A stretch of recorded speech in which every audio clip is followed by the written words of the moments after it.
नमस्कार दोस्तों, मैं योगेश बायोलॉजी विद योगेश में आपका स्वागत करता हूं।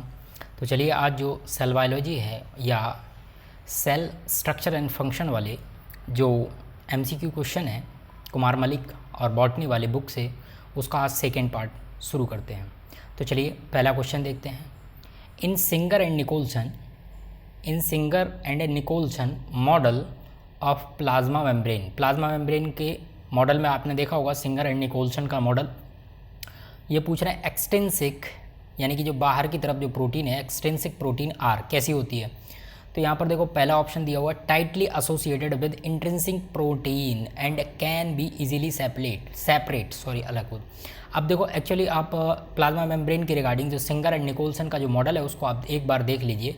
ये बाहर की तरफ इन्होंने जो मॉडल दिया था, इन्होंने कहा था कि बाहर की तरफ एक्सट्रिंसिक प्रोटीन रहती है इस तरीके से बाहर की तरफ, और अंदर क्या रहता है, लिपिड बाइलेयर रहती है, ठीक। और साथ में इन्होंने जो एडिशन किया था, साथ में इन्होंने बताया था कि बीच में भी कुछ प्रोटीन तैरती हुई फ्लूइड लाइक यहाँ पर तैरती हुई दिखाई देती है। यानी कि बाहर की तरफ एक्सट्रिंसिक प्रोटीन इन और दोनों साइड बाहर की तरफ होंगी एक्सट्रिंसिक प्रोटीन और अंदर की तरफ धसी हुई होगी इंट्रिंसिक प्रोटीन। और अब यहाँ पर देख लीजिए ये कह रहे हैं टाइटली एसोसिएटेड, यानी कि बहुत ही ज़्यादा टाइटली एसोसिएटेड होती हैं। नहीं, टाइटली नहीं होती हैं। ये कैसी होती हैं, loosely associated with intrinsic protein. ये जो इंट्रिंसिक प्रोटीन है इनके साथ टाइटली अटैच नहीं होती, कैसी होंगी, लूजली। तो with intrinsic protein and can be easily separated. अच्छा, इसमें अगर आप सॉल्ट, इसमें अगर आप कोई क्या कहते हैं आप जैसे कि सॉल्ट मिला दें, या फिर इसमें आप कोई भी सर्फ जैसे कि आप डिटर्जेंट, कोई भी डिटर्जेंट यहाँ पर मिला दीजिएगा, तो ये जो प्रोटीन्स हैं ये आसानी से सेपरेट हो जाएंगी। तो इसका करेक्ट आंसर क्या हो जाएगा, बी इज़ करेक्ट ऑप्शन। चलिए नेक्स्ट क्वेश्चन देखते हैं। नेक्स्ट क्वेश्चन है protein packaging is done in, protein की जो पैकेजिंग है वो कहाँ होती है ये आपको बताना है। तो मैंने आपको बताया था ये न्यूक्लियस है, न्यूक्लियस के बाद फिर हमें क्या देखने को मिलता है, यहाँ पर न्यूक्लियस के बाद हमें ER देखने को मिलता है, एंडोप्लाज्मिक रेटिकुलम। यहाँ प्रोटीन का सिंथेसिस होता है और आगे जाके फिर हमें क्या मिलेगा, गोल्जी बॉडी या गोल्जी कॉम्प्लेक्स। यहीं गोल्जी कॉम्प्लेक्स में क्या होता है, पैकेजिंग होती है किनकी, प्रोटीन्स की, ठीक है। तो यहाँ पर आप ऑप्शन देख लीजिए, प्रोटीन की जो पैकेजिंग है कहाँ हो रही है, गोल्जी एपरेटस या गोल्जी बॉडी में होती है, ठीक है। चलिए नेक्स्ट है फंक्शन ऑफ ग्लाइऑक्सिसोम्स। जो ग्लाइऑक्सिसोम है इसका काम क्या है, तो आपको बता दें ये फैट मेटाबॉलिज्म की प्रोसेस में हेल्प करता है। यहाँ पे एक साइकिल चलती है, ग्लाइऑक्सिसोम साइकिल के नाम से भी हम उसको जानते हैं। तो ये किस लिए चलती है इसको आप याद रखिएगा, फैट या लिपिड के मेटाबॉलिज्म में ये हेल्प करती है। Cell having secretory function, cell के पास सिक्रीटरी फंक्शन है, हैव अबंडेंट प्रचुर मात्रा में पाया जाता है किसके पास, तो आपको बता दें अभी आपको बताया था कि जो न्यूक्लियस है, न्यूक्लियस के बाद फिर यहाँ ER है और ER से प्रोटीन की सिंथेसिस हुई और आगे जाके ये गोल्जी बॉडी में जाके क्या हुई, पैकेजिंग हुई। यहाँ से इसको सिक्रीट कर दिया जाएगा। सिक्रीट करने का मतलब क्या है, यहाँ गोल्जी बॉडी क्या करेगा, या तो सेल मेम्ब्रेन को उस प्रोटीन की ज़रूरत है तो उस सेल मेम्ब्रेन को दे दिया जाएगा। प्लांट है, अगर प्लांट सेल है तो उसकी सेल वॉल को भी जो भी उसको प्रोटीन या फैट या जो भी सब्सटेंस चाहिए यहाँ से क्या कर दिया जाएगा, ट्रांसपोर्ट कर दिया जाएगा। तो यहाँ देखो गोल्जी कॉम्प्लेक्स यहाँ पर ऑप्शन है नहीं। ये देखो क्वेश्चन देखिए आप, क्वेश्चन क्या ज़बरदस्त बनाया है। यहाँ पर लिखा हुआ डिक्टियोजोम, तो अगर आपको गोल्जी बॉडी या गोल्जी कॉम्प्लेक्स का एक दूसरा नाम भी अगर आपको पता है जिसका नाम है डिक्टियोजोम, तो आप ये क्वेश्चन कर ले जाते, नहीं तो नहीं कर सकते थे, ठीक है। इसके बाद चलिए नेक्स्ट क्वेश्चन देखते हैं। प्राइमरी स्ट्रक्चर ऑफ प्रोटीन, जो प्रोटीन का प्राइमरी स्ट्रक्चर है वो मेड बाई किसके द्वारा बना होता है ये आपको बताना है। तो ये सिंपल है, ये स्ट्रक्चर ऑफ प्रोटीन में अगर आप देखेंगे प्राइमरी स्ट्रक्चर ऑफ प्रोटीन में आपको सिंपली सिर्फ और सिर्फ पेप्टाइड बॉन्ड देखने को मिलेंगे। जो अमाइनो एसिड होते हैं, a group of amino acid is called protein, और वही अमाइनो एसिड किस चीज़ से जुड़े होते हैं, पेप्टाइड बॉन्ड से जुड़े होते हैं। तो प्राइमरी प्रोटीन की स्ट्रक्चर की बात करें तो वहाँ पर देखने को मिलेगा पेप्टाइड बॉन्ड। सेकेंडरी की अगर मैं आपको बता दूं, सेकेंडरी में आपको कौन सा देखेगा, हाइड्रोजन बॉन्ड। इसके साथ साथ वांडर वॉल फोर्सेस या वांडर वॉल इंटरेक्शन देखने को मिलेगा। जबकि अगर हम टर्सरी स्ट्रक्चर ऑफ प्रोटीन की बात करेंगे तो वहाँ पर हमें डाइसल्फाइड बॉन्ड देखने को मिलेगा। ठीक है, चलिए नेक्स्ट क्वेश्चन देखते हैं। Which structure of enzyme help in making of active site. ये एंजाइम से क्वेश्चन है। ये पूछ रहा है कि इनमें से कौन सा स्ट्रक्चर एंजाइम है जो कि हेल्प करता है एक्टिव साइट बनाने में। तो आपको बता दूं, जो एंजाइम होते हैं वो भी किस चीज़ के बने होते हैं, वो भी प्रोटीन से मिलके ही बने होते हैं। तो ये बात याद रखिएगा, जो टर्सरी स्ट्रक्चर ऑफ प्रोटीन है ये एंजाइम को हेल्प करते हैं उसके एक्टिव साइट को बनाए रखने में।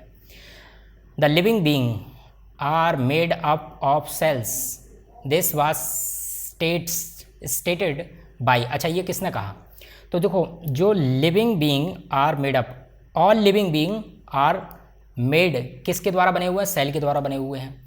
मतलब एक सेल थ्योरी आई थी जिनको सील्डन एंड स्वान की थ्योरी कहा जाता है। इन्होंने कहा था कि cell is originated from the pre existing cell. मतलब सेल अगर बनी है तो वो पहले किसी दूसरे सेल से ही बनी होगी। ठीक है, ये इसी का मतलब भी यही है। तो इसका आंसर क्या हो जाएगा? D is correct option. Next है पेंटोज। पेंटोज और हेक्सोज यानी कि ऐसी शर्करा जिसमें 5 कार्बन, हेक्सोज यानी कि ऐसे शर्करा जिसमें 6 कार्बन। हेक्सोज आर मोस्ट कॉमन किस में पाई जाती है? डाइसैकेराइड। डाइसैकेराइड में नहीं पाई जाती, ओलिगोसैकेराइड में नहीं पाई जाती। देखो, डाइसैकेराइड में कितने होते हैं? दो शुगर के जो 2 मोनोसैकेराइड से मिल के बनेगा डाइसैकेराइड। ओलिगोसैकेराइड 2 से लेके 10 मॉलिक्यूल ऑफ शुगर आपस में मिला के क्या बनाएंगे? ओलिगोसैकेराइड। मोनोसैकेराइड में अगर हम आपको बताएं, मोनोसैकेराइड इज करेक्ट ऑप्शन। क्यों? क्योंकि मोनोसैकेराइड में अगर आप देखेंगे जो पेंटोज शुगर है और हेक्सोज शुगर है इसी मोनोसैकेराइड के अंतर्गत आता है। और हेक्सोज शुगर में आपको ग्लूकोज, फ्रक्टोज, गैलेक्टोज ये सब के सब हेक्सोज के एग्जाम्पल हैं। पेंटोज में मैं आपको बता दूं तो डीऑक्सीराइबोज शुगर और राइबोज शुगर ये इस पेंटोज के एग्जाम्पल हैं। इसके बाद नेक्स्ट क्वेश्चन देखते हैं। Which of the following set of cell organelles contains DNA. अच्छा, इनमें से कौन सा ऑर्गेनेली क्या कंटेन करता है? डीएनए को कंटेन करता है। तो चलिए देख लेते हैं। न्यूक्लियस के अंदर होता है, राइबोसोम के अंदर नहीं पाया जाता, तो ये तो होगा नहीं। न्यूक्लियस, माइटोकॉन्ड्रिया एंड क्लोरोप्लास्ट, यही करेक्ट है। न्यूक्लियस के अंदर भी डीएनए होता है। इसके बाद हम बात करें माइटोकॉन्ड्रिया और क्लोरोप्लास्ट, ये दोनों क्या हैं? सेमी ऑटोनोमस ऑर्गेनेली कहलाते हैं, यानी अर्ध स्वायत्त अंगक। यानी कि इनके पास खुद के डीएनए पाए जाते हैं, इनके पास खुद के डीएनए भी मौजूद होते हैं। कौन? जेनेटिक कंटेंट इनको खुद के पास भी इनके पास माइटोकॉन्ड्रिया और क्लोरोप्लास्ट इन दोनों के पास खुद के भी क्या होते हैं? डीएनए कंटेंट या जेनेटिक मटेरियल पाए जाते हैं। चलिए इसके बाद हम बात करें photo respiratory carbon oxidation cycle, यानी कि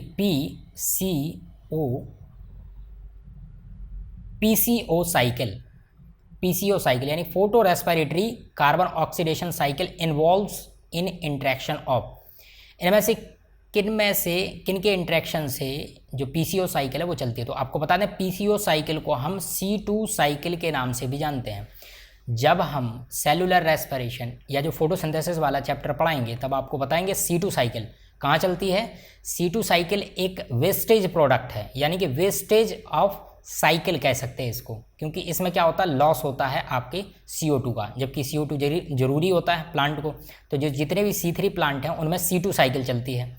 और C2 साइकिल का जो क्या कहते हैं, एक ग्लाई ऑक्जिलेट एक केमिकल होता है जो कि 2 कार्बन कंपाउंड है, इसीलिए इस साइकिल का नाम है C2 साइकिल। ठीक है, और ये कहाँ कहाँ चलती है? तो सबसे ऊपर रहता है क्लोरोप्लास्ट, बीच में रहता है पेरोक्सिसोम और उसके बाद रहता है माइटोकॉन्ड्रिया। यहाँ से लेके ये ग्लाइऑक्सिसोम, इस तरीके से पूरी एक साइकिल चलती है जिसको हम क्या कहते हैं? Photo respiratory carbon oxidation cycle. ठीक है, या ग्लाइऑक्सिलेट साइकिल के नाम से भी जानते हैं। तो इसमें सब में ये इंटरेक्ट करेगा, सब में ये चलती है। क्लोरोप्लास्ट में भी चलती है, माइटोकॉन्ड्रिया, यानी कि तीनों में ही ये साइकिल चलेगी। ये क्लोरोप्लास्ट ऊपर और इसके बाद फिर पेरोक्सिसोम सेकेंड नंबर पर और थर्ड नंबर पर माइटोकॉन्ड्रिया मिलेगा, यानी ऑल ऑफ दीज करेक्ट। ठीक, चलिए नेक्स्ट क्वेश्चन देखते हैं। Which of the following is related to glycosylation of protein. Protein का जो ग्लाइकोसाइलेशन है वो कहाँ होता है ये हमें बताना है। तो जो रफ एंडोप्लाज्मिक रेटिकुलम या फिर जो ER है एंडोप्लाज्मिक रेटिकुलम, यहाँ पर क्या होगा? ग्लाइकोसाइलेशन का मतलब क्या होता है? Add some molecule of sugar के मॉलिक्यूल का जो एडिंग होता है, यानी ऐड होना, शुगर मॉलिक्यूल का जो ऐड करने की जो प्रोसेस है उसको क्या कहते हैं, ग्लाइकोसाइलेशन, जो कि कहाँ होता है, एंडोप्लाज्मिक रेटिकुलम में। विच इज़ रिड्यूसिंग शुगर, इनमें से कौन सी रिड्यूसिंग शुगर है? तो मैं आपको बता दूं, जो कार्बोहाइड्रेट में आप अगर कभी क्वेश्चन पूछ ले तो याद रखिएगा, एक सुक्रोज ये दिया हुआ है और एक होता है ट्राई हेलोज, ये दोनों के दोनों क्या होते हैं, नॉन रिड्यूसिंग शुगर हैं। जो कार्बोहाइड्रेट में ये दोनों क्या है, नॉन रिड्यूसिंग शुगर हैं। इसके अलावा जितने भी आपको कार्बोहाइड्रेट में कोई भी मिल जाए, आप आंख बंद करके लगा सकते हैं, वो सारे के सारे रिड्यूसिंग शुगर हैं। ठीक है, कार्बोहाइड्रेट की बात कर रहा हूँ, कार्बोहाइड्रेट में सिर्फ सुक्रोज और ट्राईहेलोज क्या है, नॉन रिड्यूसिंग शुगर, ना कि रिड्यूसिंग शुगर। पूछा क्या है इसने, रिड्यूसिंग शुगर का पूछा है, तो ये तो होगा नहीं। उसके बाद फिर गैलेक्टोज, तो गैलेक्टोज भी कार्बोहाइड्रेट मोनोसेकेराइड है, तो ये क्या होगा आपका, यही आपका रिड्यूसिंग शुगर होगा, क्योंकि मैंने क्या बताया, सुक्रोज और ट्राईहेलोज को छोड़ के जितने भी होते हैं सब रिड्यूसिंग शुगर होते हैं, तो गैलेक्टोज हो जाएगा। जबकि ये तो केमिकल दिए हुए हैं, ग्लूकोनिक एसिड और बीटा मिथाइल गैलेक्टोसाइड, ये तो कोई कार्बोहाइड्रेट, ये दोनों कार्बोहाइड्रेट हैं ही नहीं। ठीक है, चलिए नेक्स्ट है, which organelle is not found in animal cell, इनमें से कौन सा ऑर्गेनेली है जो कि सेल में, एनिमल सेल में नहीं पाया जाता। चलिए देख लेते हैं। पैरोक्सिसोम पाया जाता है, बोथ यूकैरियोटिक सेल में पैरोक्सिसोम पाया जाता है, लाइसोसोम दोनों में पाया जाता है, राइबोसोम भी दोनों में पाया जाता है, तो इसका नन ऑफ दीज आंसर हो जाएगा। नेक्स्ट है काइनेटोकोर, काइनेटोकोर किसे कहते हैं, तो काइनेटोकोर आप यहाँ देखिए, ये इस तरीके से, ये एक क्रोमोसोम है, ये क्रोमोसोम है, इस क्रोमोसोम के सेंट्रोमियर यानी कि जो सेंटर में जो आपको दिखाई दे रहा है, ये सेंटर में जो सेंट्रोमियर है, इसके ऊपर यहाँ पर कुछ प्रोटीन्स पाई जाती हैं, ये इस तरीके से, ये जो रेड कलर में बना रहा हूँ, इसी रेड कलर की जो प्रोटीन है, इनको हम क्या कहते हैं, काइनेटोकोर। अब आप क्वेश्चन का आंसर देखिए, अ टाइप ऑफ क्रोमोफोर, नहीं ये गलत है, part of chromosome at centromere, ये एकदम करेक्ट बात है। ये किसका पार्ट है, क्रोमोसोम का पार्ट है, या हम कहें सेंट्रोमियर का पार्ट है, जो कि कहाँ पर है, सेंट्रोमियर के ऊपर पाया जाता है, इसी को ही हम क्या कहते हैं, काइनेटोकोर कहते हैं। नेक्स्ट क्वेश्चन है, Golgi body is associated with, Golgi body किससे एसोसिएटेड होती है, ये आपको बताना है। तो अभी आपको बताया था गोल्जी बॉडी किससे एसोसिएटेड होगी, ये आपकी एंडोप्लाज्मिक रेटिकुलम से एसोसिएटेड होगी, क्योंकि एंडोप्लाज्मिक रेटिकुलम के बाद आपको गोल्जी बॉडी मिलेगी, गोल्जी बॉडी के बाद आपको लाइसोसोम मिलेगा। ठीक है, चलिए नेक्स्ट देखते हैं, which of the following plastid, इनमें से कौन सा प्लास्टिड यानी कि लवक is commonly found in cells not exposed to light.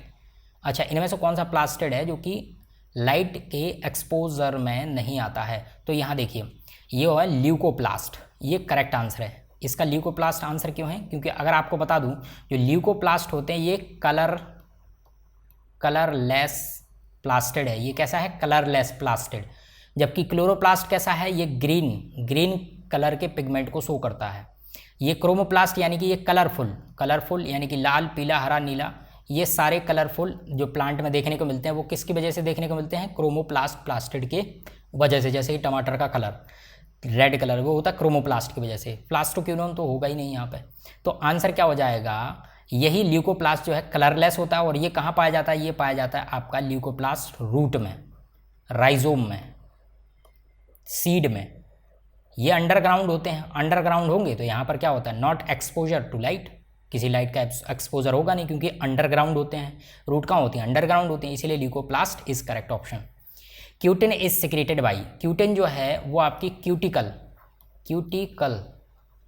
कहाँ होता है, एपिडर्मिस के ऊपर एक लेयर होती है जो कि वैक्सी लेयर होती है, जो क्या करती है, वाटर को भाप बन के ज़्यादा उड़ने नहीं देती, यानी कि रिटेंशन करके रखती है वाटर को। जो लीफ होती है, लीफ के ऊपर जो एपिडर्मिस है, एपिडर्मिस के ऊपर क्या होता है, क्यूटिकल का आवरण चढ़ा होता है, और उसी क्यूटिकल की वजह से क्या होता है, आपका वाटर लॉस कम होता है। तो ये कहाँ किससे होता है सिक्रेटेड, ये होता है आपका एपिडर्मिस से, सबसे बाहर की जो बाहर वाली लेयर होगी। Main carbohydrate component as stored food in plant का जो फूड स्टोरेज है वो किस फॉर्म में होता है बताना मेन। तो आपको बता दूं, जो स्टार्च है, स्टार्च के फॉर्म में ही क्या होता है, जो प्लांट होता है वो कार्बोहाइड्रेट को स्टोरेज करता है एज अ फूड। ठीक है, चलिए नेक्स्ट देखते हैं, सेलुलोज क्या है। तो सेलुलोज पहले आपको बता दूं, सेलुलोज एक प्रकार का क्या है, पॉलीसैकेराइड।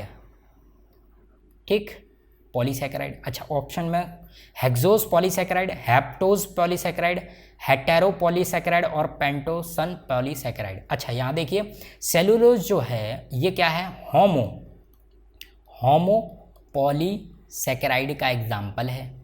होमो पॉलीसैकेराइड का मतलब क्या, होमो मतलब सम, यानी कि समान प्रकार के, पॉलीसैकेराइड यानी कि बहुत सारी मोनोसैकेराइड आपस में मिलके बहुत सारी सेम टाइप की, यानी कि बहुत सारे जो आपको बता दूं, जो सेलुलोज होता है बहुत सारे मोनोसैकेराइड आपस में मिलके क्या बनाते हैं, सेलुलोज बनाते हैं, इसीलिए इसको होमोपॉलीसैकेराइड कहते हैं। तो ये तो क्लियर हो गया, ये एक होमोपॉलीसैकेराइड है। अब होमोपॉलीसैकेराइड में भी ये पूछ रहा है कि कौन से मोनोसैकेराइड के मॉलिक्यूल, तो हेक्सोस के जो हेक्सोस होता है, हेक्सोस के जो मॉलिक्यूल होते हैं उनको आपस में मिला के क्या बनता है, आपका सेलुलोज बनता है। इसीलिए इसका आंसर क्या हो जाएगा, हेक्सोस होमोपॉलीसैकेराइड। ये याद रखिएगा, हेक्सोस होमोपॉलीसैकेराइड होगा इसका आंसर। जबकि हेट्रोपॉलीसैकेराइड ये हेट्रोपॉलीसैकेराइड अगर पूछे तो कैसे कौन सा आंसर लगाओगे, जो पेप्टिडोग्लाइकन होता है वो आपका कैसा होता है, हेटेरोपॉलीसैकेराइड होता है, जो कि बैक्टीरिया की सेल वॉल में पाया जाता है। ठीक है, क्योंकि वहाँ पर क्या होता है, मोनोसैकेराइड और साथ में उसमें डाइसैकेराइड भी मिला हो सकता है, क्योंकि हेट्रो होगा यानी कि विषम, यानी कि बहुत अलग अलग टाइप के, चाहे मोनोसैकेराइड और डाइसैकेराइड आपस में हो सकता है मिल के बना रहे हो। ठीक है, चलिए इसके बाद बात करते हैं प्रोकैरियोटिक सेल आकार। प्रोकैरियोटिक सेल में होता है पीपीएलओ, ये भी माइकोप्लाज्मा बैक्टीरिया को कहते हैं पीपीएलओ, साइनोबैक्टीरिया, बैक्टीरिया, यानी कि जितने भी प्रोकैरियोटिक सेल हैं इनमें सारे बैक्टीरिया आते हैं। तो इसका आंसर क्या हो जाएगा, all of these. Next question है सेलुलोज क्या है ये, अच्छा रिपीट हो गया, hexose polysaccharide, hexose homopolysaccharide answer होगा। चलिए फिर से ये भी रिपीट हो गया, इसको छोड़ देते हैं हम। Which of the following statement is incorrect with reference to lysosome. Lysosome के रेफरेंस में आपको बताना है कौन सा इनकरेक्ट है, गलत बताना है, सही नहीं। अच्छा, लाइजोसोम के बारे में गलत बताना, they are filled with acid hydrolases, hydrolases सही है, एसिड भरे होते हैं, अदर एंजाइम भी होते हैं, ये तो सही है। दे आर मोनोमॉर्फिक, ये गलत है, यानी कि इनका जो आकार है या फिर इनकी जो बनावट है या इनकी जो मॉर्फोलॉजी है वो कैसी है, एक होती है, नहीं एक नहीं होती है, इनकी मॉर्फोलॉजी अलग अलग होती है, यानी इसको हम क्या कहते हैं, पॉलीमॉर्फिक। पॉलीमॉर्फिक जो लाइजोसोम होते हैं पॉलीमॉर्फिक होते हैं, क्यों, जैसे कि फैगोलाइजोसोम, जैसे कि पॉलीलाइजोसोम, जैसे कि ऑटोफेगोसोम, ठीक है, ऑटोलाइजोसोम, ये इस तरीके से कई सारे स्ट्रक्चर आपको देखने को मिलेंगे लाइजोसोम के, इसलिए पॉलीमॉर्फिक होते हैं। तो ये गलत हो गया, यही तो बताना था कि गलत कौन सा है, तो ये बी इज करेक्ट ऑप्शन। जबकि यहाँ देखिए दे मे बी ऑटोफेजिक लाइजोसोम किसे कहते हैं, जो सेल अपने ही सेल के अंदर के जो माइटोकॉन्ड्रिया हैं या फिर जो डैमेज सेल ऑर्गेनेली हैं उनको ही खा जाते हैं, तो इसके लिए उनको क्या कहते हैं, autophagy. They can digest protein, सही बात है, न्यूक्लिक एसिड, लिपिड, पॉलीसैकेराइड, ये सबको डाइजेस्ट कर जाते हैं। चलिए नेक्स्ट क्वेश्चन देखते हैं, ये मैथमेटिकल क्वेश्चन है। 1 molecule of enzyme is needed to convert 2 molecule of substrate. मतलब आप ऐसे समझिए, ये एक सबस्ट्रेट है, ठीक, एक सबस्ट्रेट को यहाँ पर देखो लिखा हुआ है 1 molecule of enzyme is needed, मतलब एक एंजाइम चाहिए 2 मॉलिक्यूल, यानी कि 2 मॉलिक्यूल सबस्ट्रेट के हैं, इनको कन्वर्ट करने के लिए सिर्फ एक ही एंजाइम की ज़रूरत है। ये 2 सबस्ट्रेट हैं और इस एक एंजाइम से इन 2 मॉलिक्यूल का कन्वर्जन हो सकता है, तो इनटू प्रोडक्ट इन 5 मिनट। अब लो, यानी कि एक एंजाइम से 2 सबस्ट्रेट को प्रोडक्ट में बदला जा सकता है, और कितने मिनट में, ये होता है 5 मिनट में। ठीक, अब ये पूछ रहा है कि 10 मॉलिक्यूल ऑफ द एंजाइम, यानी कि मॉलिक्यूल एंजाइम के 5 molecule and 25 molecule of substrate, यानी कि ऐसे 25 सबस्ट्रेट हैं मॉलिक्यूल किसके, सबस्ट्रेट के, और मिक्स कर दिया गया है एक टेस्ट ट्यूब में। अब आफ्टर 10 मिनट, 10 मिनट बाद क्या होगा, तो आप देखिए 10 मिनट बाद क्या होगा, आपके जो 20 जो मॉलिक्यूल होंगे वो तो कन्वर्ट हो जाएंगे, लेकिन जो आपके 5 सबस्ट्रेट बचेंगे वो कन्वर्ट नहीं हो पाएंगे, क्योंकि एक देखो यहाँ पर देखा, यहाँ पर बोला था ना कि एक एंजाइम से 2 मॉलिक्यूल बन जाएंगे, यहाँ पर ये बोला था ना कि एक एंजाइम की ज़रूरत है 2 सबस्ट्रेट को बदलने में। यहाँ पर 10 और जो 20 हैं वो तो बदले जाएंगे, लेकिन 5 बच जाएंगे। आखिरी में प्रोडक्ट, यानी कि आखिरी में अपन को क्या देखने को मिलेगा, एंजाइम कभी ख़त्म नहीं होते। एंजाइम जो हैं वो किसी भी रिएक्शन में सिर्फ वहाँ पर काम करेंगे और बाहर निकल के चले जाएंगे, उनका ना तो ख़त्म होने की कोई प्रोसेस होती है, ना ही वो कहीं जाते हैं।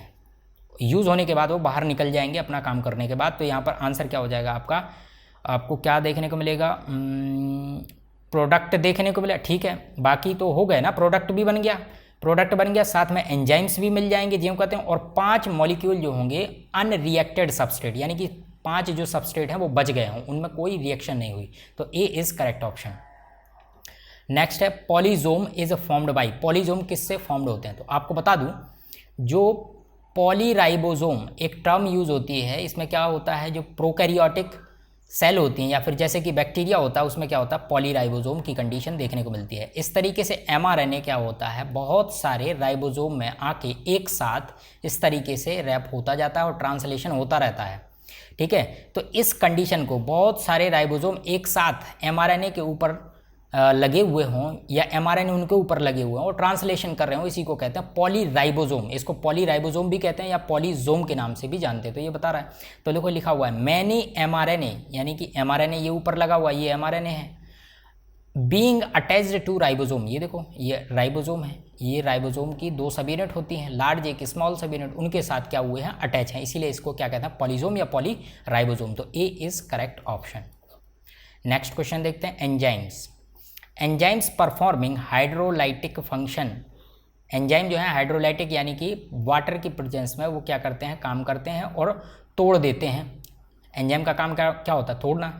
एट हाईली एसिडिक पीएच, अच्छा हाई पीएच पे, fall under the category of, fall हो जाएंगे किसकी कैटेगरी के अंदर, तो हाइड्रोलेजिस के अंदर, ठीक है। चलिए एंजाइम के क्वेश्चन देख रहे हैं आप, कितने बढ़िया बढ़िया एंजाइम के क्वेश्चन दिए हुए हैं। एंजाइम जो है वो फंक्शनली क्या है, प्रोटीन होते हैं, ठीक है। चलिए नेक्स्ट देखते हैं, lipid are insoluble in water. जो लिपिड होते हैं यानी कि जो फैट होते हैं, ऑयल सब्सटेंस होते हैं, वो वाटर में इनसॉल्युबल है यानी कि अघुलनशील होते हैं। क्यों होते हैं, तो obvious सी बात है, ये कैसे होते हैं, लिपिड जो हैं वो कैसे होते हैं, हाइड्रोफोबिक। हाइड्रो मतलब वाटर, फोबिक मतलब डरने वाले, यानी कि ये इनकी बनती नहीं है वाटर से, इसलिए हाइड्रोफोबिक हैं, ठीक। चलिए in fluid mosaic model of plasma membrane structure, जो फ्लड मोज़ेक मॉडल है जो कि किसने दिया था, सिंगर एंड निकोलसन ने, वो बताना है कि उसमें कौन सा स्टेटमेंट सही रहेगा। तो जो पहला है वो लिखा हुआ, phospholipid bilayer is sandwiched between protein layer. अच्छा ये कह रहे हैं कि फॉस्फोलिपिड की जो बाइलेयर है ये बिटवीन किन किन के बीच में, प्रोटीन के बीच में सैंडविच की तरह हो जाती है। तो ये करेक्ट ऑप्शन है, क्योंकि यही तो उसने कहा था, सिंगर एंड निकोलसन ने कहा था, बाहर एक्सट्रिंसिक प्रोटीन होती है और कुछ अंदर भी प्रोटीन पड़ी होती हैं लिपिड वाले बाइलेयर में। तो यही इसका करेक्ट ऑप्शन हो जाएगा, ठीक है। यहाँ पर देखो अगले ऑप्शन पढ़ के देखिए आप, protein layer is sandwiched between phospholipid bilayer. ये कह रहा है कि जो प्रोटीन की जो लेयर है वो इन लिपिड के बीच में धसी होती है। तो ऐसा थोड़ी बाहर भी तो होती थी। मैन उसका फंक्शन भी, मैन जो उसका डेफिनेशन था या फिर उसका मॉडल था, उसने बताया था कि बाहर भी होता है और बीच में लिपिड तो होता ही है, लेकिन उसके साथ में कुछ कुछ इंट्रिंसिक प्रोटीन भी पड़ी होती हैं। और साथ में अगर आप यहाँ पर आप बताइएगा सैंडविच मॉडल किसने दिया था, आप कमेंट सेक्शन बॉक्स में बताइएगा। जो प्लाज्मा मेम्ब्रेन के रिगार्डिंग एक मॉडल है जिसको हम सैंडविच मॉडल के नाम से जानते हैं, वो आप बताइएगा किन साइंटिस्ट ने सैंडविच मॉडल प्रोड्यूस किया था। विच of the following is a tetrose sugar, इनमें से कौन सी टेट्रोज शुगर है, टेट्रा मतलब 4 कार्बन, और यहाँ पर जो एरिथ्रोज या फिर एक और होता है याद रखिएगा, थ्रियोज और erythrose is the example of tetrose sugar, ठीक है। और टेट्रोज शुगर कैसी है, ये एक मोनोसैकेराइड कार्बोहाइड्रेट है। चलिए नेक्स्ट है सेल लेकिंग, मतलब सेल में कमी है किस चीज़ की, नहीं है न्यूक्लियस। वुड ऑल्सो लेक मतलब एक सेल में न्यूक्लियस नहीं है, उसमें साथ में किस चीज़ की कमी हो सकती है। तो यहाँ देखिए प्लाज्मा मेम्ब्रेन तो होगा ही होगा, वैक्यूल्स इसका कोई संबंध नहीं है। अब यहाँ पर ये थोड़ा सा कंट्रोवर्शियल क्वेश्चन है। देखो ये कह रहा है कि एक सेल है जिसमें न्यूक्लियस नहीं है, यानी कि कोई सेल जिसमें न्यूक्लियस नहीं है यानी कि प्रोकैरियोटिक सेल, और प्रोकैरियोटिक सेल का एग्जाम्पल कौन है, बैक्टीरिया। तो ये कह रहा है कि उसमें क्या और नहीं होगा, तो बैक्टीरिया में माइटोकॉन्ड्रिया भी नहीं पाया जाता। और क्रोमोसोम, अगर हम बैक्टीरिया के जेनेटिक मटेरियल को देखें तो वो क्रोमोसोम की तरह नहीं दिखाई देता, वो क्रोमेटिन फाइबर यानी कि less condense form of DNA की तरह दिखाई देता है, वहाँ पर क्रोमोसोम जैसा स्ट्रक्चर नहीं दिखाई देता। तो ये थोड़ा सा कंट्रोवर्शियल है, इसका आंसर क्रोमोसोम भी हो सकता है। मैंने आपको इसका रीजन भी दे दिया, क्रोमोसोम भी हो सकता है और क्या हो सकता है, माइटोकॉन्ड्रिया भी हो सकता है, क्योंकि प्रोकैरियोटिक सेल में यानी कि बैक्टीरिया में ना तो माइटोकॉन्ड्रिया होता है, इसकी जगह पे क्या होता है, मेसोसोम पाया जाता है, माइटोकॉन्ड्रिया नहीं होता। तो माइटोकॉन्ड्रिया और क्रोमोसोम भी हो सकता है इसका आंसर। चलिए नेक्स्ट क्वेश्चन देखते हैं। Integral proteins of cell membrane, ये सेल मेम्ब्रेन है, इसकी इंटेग्रल प्रोटीन यानी कि अंदर की बात कर रहा है, अकर ऑन इट। तो ये किसके साथ, अच्छा ये फॉस्फोलिपिड मैट्रिक्स, ये यहाँ पर फॉस्फोलिपिड इस तरीके से लगा होगा, यहाँ पर अंदर क्या होगा, मैट्रिक्स होगा, तो फॉस्फोलिपिड मैट्रिक्स इसका करेक्ट आंसर हो जाएगा। विच of the following occur more than 1 and less than 5 in chromosome. अच्छा, 1 से ज़्यादा है और 5 से कम है क्रोमोसोम के अंदर, ये आपको बताना है। तो क्रोमेटेड तो एक क्रोमोसोम में या तो फिर 1 ही देखने को मिलेगा या फिर 2 देखने को मिलेगा, ज़्यादा से ज़्यादा 1 या 2, बस ये तो होगा नहीं। क्रोमोमियर तो बहुत सारे होंगे, ये इस तरीके से डीएनए होता है, डीएनए में बहुत सारे क्रोमोमियर पाया जाता है, ये भी नहीं होगा। इसके बाद हम सेंट्रोमियर की बात करें तो सेंट्रोमियर एक ही मोस्टली क्या होता है, एक ही देखने को मिलता है, लेकिन 1 से ज़्यादा भी हो सकते हैं सेंट्रोमियर, ठीक है, जैसे कि मोनोसेंट्रिक, डाइसेंट्रिक, ट्राइसेंट्रिक, टेट्रासेंट्रिक ऐसे हो सकते हैं।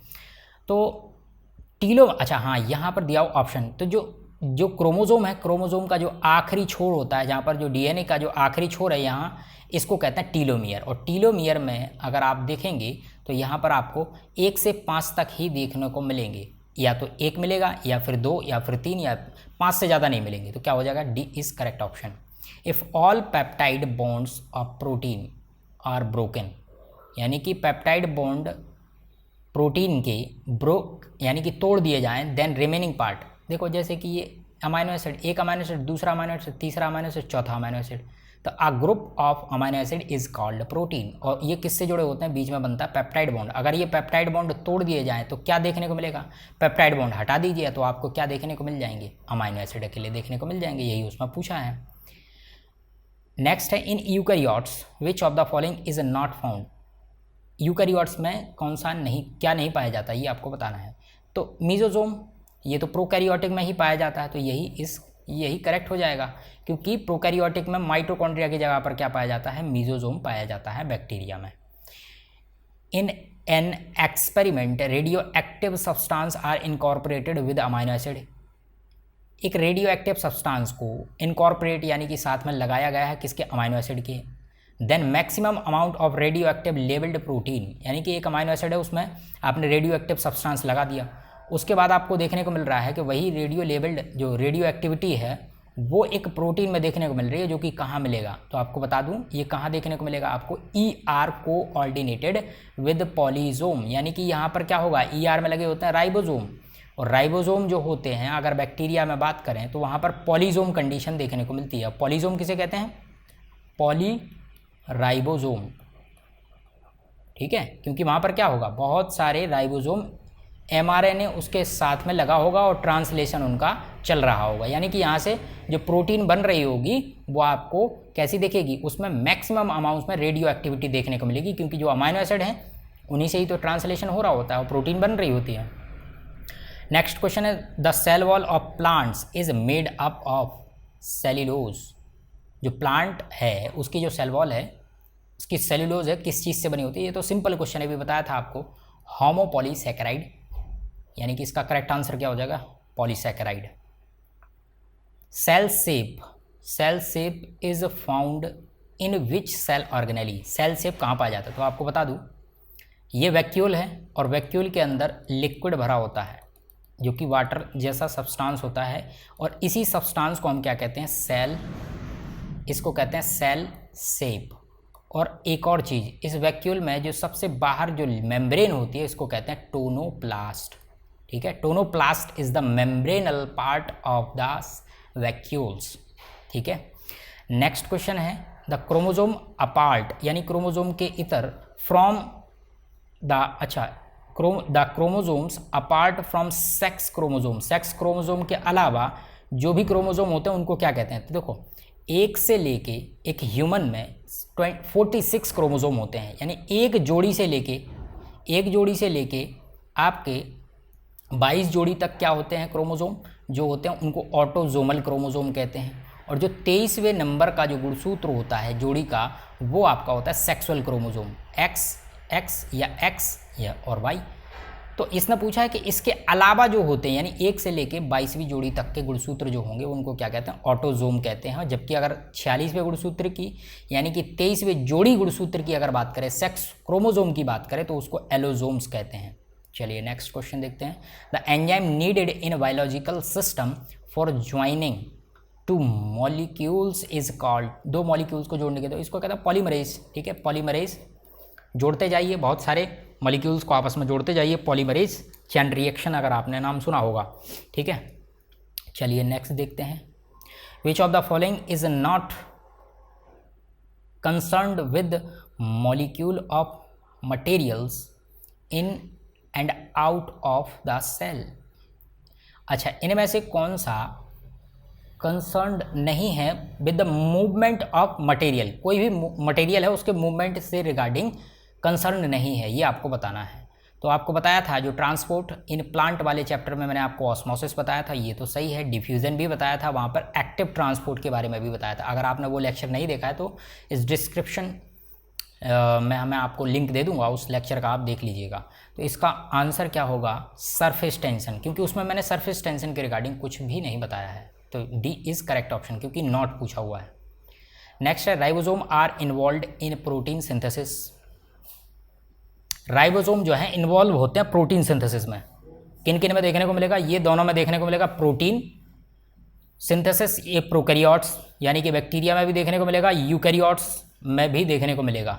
तो both A and B is correct option. ठीक है, प्रोकैरियोट्स में भी protein synthesis by the ribosome देखने को मिलेगा, और यूकैरियोटिक सेल जैसे कि एनिमल और plant cell. Next question, ribosome are classified according to their. जो राइबोसोम है उनका क्लासिफिकेशन है किसके अकॉर्डिंग है? तो ये आप याद रखिएगा, सेडिमेंटेशन रेट। सेडिमेंटेशन रेट के अकॉर्डिंग ही राइबोसोम को क्लासीफाई किया गया है। जैसे कि आप 70S राइबोसोम, एक होता है आपका 80S राइबोसोम। इस S का मतलब होता है स्वेडबर्ग यूनिट। इसको सेडिमेंटेशन रेट में हम क्या करते हैं, इसकी जो यूनिट होती है उसको कहते हैं स्वेडबर्ग यूनिट। ठीक है, इसी के आधार पे ही हम इनको क्लासीफाई करते हैं, 70S 80S। इनमें दो सब यूनिट और होती हैं, स्मॉल सब यूनिट होती है, एक लार्ज सब यूनिट होती है। तो जैसे कि 70S की बात करें तो ये पाया जाता है प्रोकैरियोटिक सेल में यानी कि बैक्टीरिया में। 80S की बात करें तो ये यूकैरियोटिक सेल में देखने को मिलेगा राइबोसोम। 70S की जो शॉर्ट सब यूनिट होती है उसको आप 30 कहते हैं, यहाँ 40 लगा लीजिए, यहाँ 30, 40, 50, 60, यानी कि 40 और 60 राइबोसोम की सब यूनिट कहाँ देखने को मिलेगी? 80S में। और 30 और 50 सब यूनिट कहाँ देखने को मिलेगी? 70S में। चलिए समझ आ गया होगा। Most abundant water insoluble polysaccharide of plant cell wall. अच्छा, प्लांट सेल वॉल में वाटर इंसॉल्युबल, तो जितने भी पॉलीसैकेराइड हैं वो सब के सब कैसे होते हैं? वाटर में इंसॉल्युबल होते हैं। जो मोनोसैकेराइड होंगे वो वाटर सॉल्युबल होंगे, क्योंकि polysaccharide is the complex molecule, जबकि अगर हम बात करें मोनोसैकेराइड जो होते हैं सिंपलेस्ट मॉलिक्यूल होते हैं। इसलिए इसका आंसर क्या हो जाएगा? सेलुलोज। नेक्स्ट है starch and cellulose have following.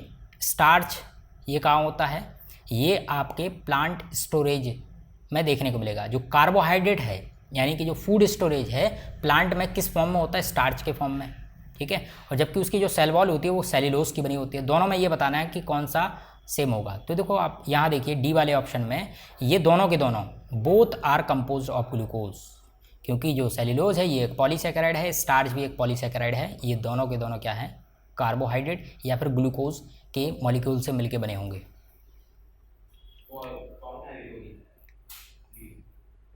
Next question है endoskeleton of cell is made up of. Endoskeleton of cell किसे कहा जाता है या फिर किससे बना होता है? तो ER एंडोप्लाज्मिक रेटिकुलम, क्योंकि ये सेल का अधिकांश भाग देखने को मिलेगा। ये जिस तरीके से ER जो होगा एंडोस्केलेटन की तरह काम करेगा।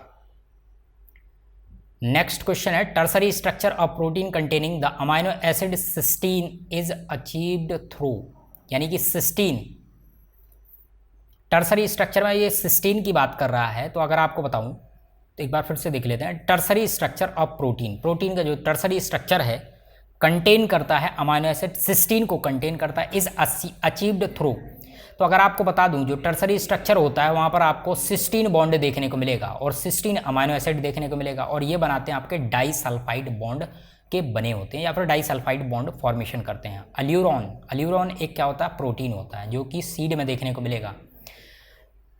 New body was shown by, किसने देखा था, ये वुडकॉक ने देखा था। और ये है क्या, ये हिस्टोन प्रोटीन को इन DNA के साथ रैप करने का जो मॉडल जो दिया था वो इसी ने न्यू बॉडी के नाम से दिया गया था, जिसने किसने दिया था, वुडकॉक नामक वैज्ञानिक ने।